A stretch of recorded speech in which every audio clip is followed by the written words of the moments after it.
मेहनत कभी बेकार नहीं जाती। मेहनत कभी बेकार नहीं जाती। गांव के किनारे बसा एक छोटा सा घर जिसमें रहता था 15 साल का रवि। रवि एक गरीब किसान का बेटा था, लेकिन उसके सपने बहुत बड़े थे। वह पढ़ लिख कर कुछ बड़ा करना चाहता था, मगर हालात उसके खिलाफ थे। स्कूल की फीस भरना तो दूर, कई बार पेट भरने के लिए भी संघर्ष करना पड़ता।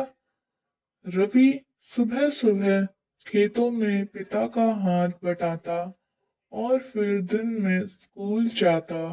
उसके दोस्त महंगे बैग और किताबें लेकर आते, जबकि रवि के पास सिर्फ एक पुरानी नोटबुक थी। कई बार उसकी हंसी उड़ाई जाती, लेकिन उसने कभी हार नहीं मानी। एक दिन का इम्तिहान। गांव में हर साल गणित प्रतियोगिता होती थी, जिसमें विजेता को शहर में पढ़ाई के लिए स्कॉलरशिप मिलती थी। रवि के लिए यह किसी सपने से कम नहीं था, लेकिन दिक्कत यह थी कि उसके पास पढ़ाई के लिए ना तो किताब थी और ना ही कोई शिक्षक। रवि ने एक अनोखा तरीका अपनाया। वह दिन भर खेतों में काम करता और रात को गांव के पुराने पीपल के पेड़ के नीचे बैठकर खुद से पढ़ाई करता। रोशनी के लिए उसने एक देसी जुगाड़ निकाला। पुरानी बोतल में मिट्टी का तेल डालकर दिया बना लिया। सबसे मुश्किल रात प्रतियोगिता से एक दिन पहले रवि की माँ बीमार पड़ गई।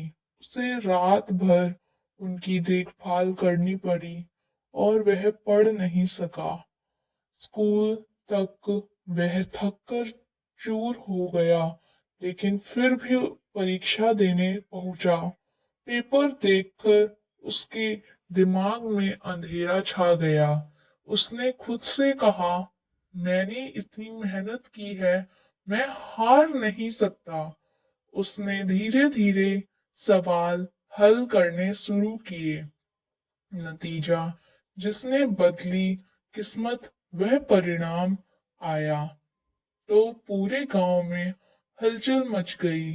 रवि ने पहला स्थान हासिल किया था। अब वह शहर में पढ़ सकता था और उसकी फीस भी माफ हो गई थी। गांव के लोग जो कभी उसका मजाक उड़ाते थे, अब उसकी तारीफ कर रहे थे।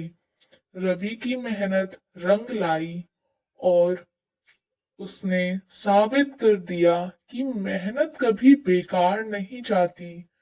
इस कहानी से सीख मिलती है, कोई भी परिस्थिति हो, अगर सच्चे दिल से मेहनत की जाए तो सफलता जरूर मिलती है।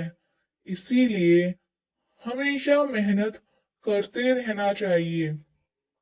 मैं इस कहानी के माध्यम से बस आपको यही बताना चाहती थी। अगर आपको पसंद आई हो तो